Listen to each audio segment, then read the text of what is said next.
बड़े प्रतापी राजा ऋषभदेव जी महाराज इतने धर्मात्मा कि संपूर्ण अपने राज्यपाट के कार्य को संभालने के पश्चात सायंकालीन वेला में अपने समस्त नाती पोता प्रपौत्र परिवार को बैठा करके सुंदर सत्संग की चर्चा करते हैं। हर मानव का कर्तव्य है, हर गार्जियन का कर्तव्य है, हर बुजुर्ग का कर्तव्य है कि अपने दुकान मकान यानी संपूर्ण गृह कार्यों को संपन्न करके सायंकालीन वेला में भगवान के सामने बैठ करके अपने ही घर में और कम से कम 2-4 मिनट भगवान के नाम का संकीर्तन और भगवान के नाम की चर्चा अवश्य करनी चाहिए।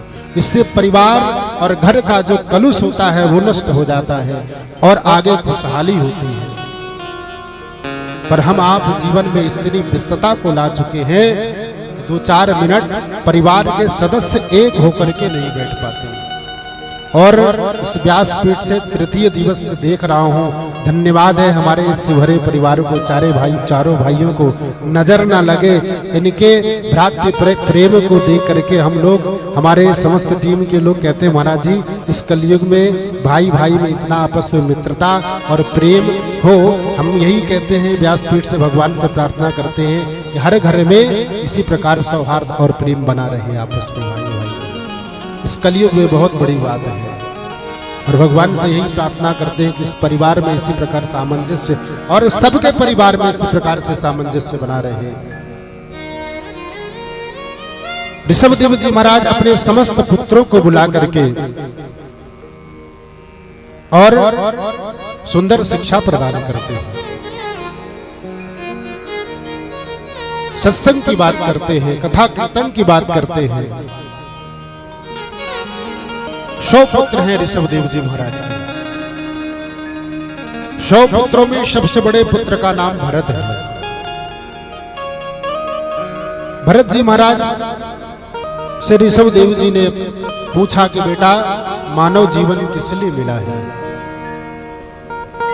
क्या सवेरा होते ही स्नान करना, वस्त्र पहन करके सुंदर भोजन कर लेना और अपने गृह कार्य को करने के लिए चले जाना, दुकान व्यवसाय नौकरी खेती इस कार्यों को करना और सायंकालीन वेला में वापस लौट करके संध्या में वस्त्र इत्यादि बदल करके और 2 अगरबत्ती जला करके और भोजन करके शयन कर लेना, इसी के लिए मानव जीवन मिला है? नहीं पिताजी, इसके लिए मानव जीवन नहीं मिला है। मानव जीवन तो इसलिए मिला है कि इन सब कार्यों को करने के पश्चात भी भगवान की शरणागति स्वीकार कर ले।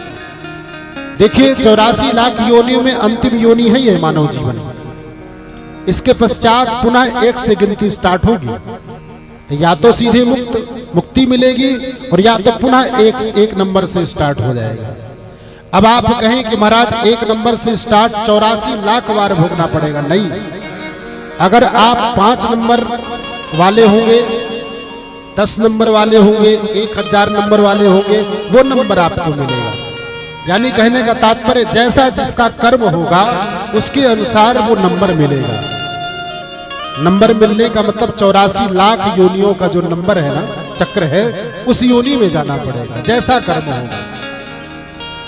को न काहू सुख दुख कर दाता, निज कृत कर्म भोग सब भाता। भरत जी महाराज से ये बात पूछी गई। भरत जी महाराज ने कहा कि नहीं पिताजी, मानव शरीर इसके लिए नहीं मिला है।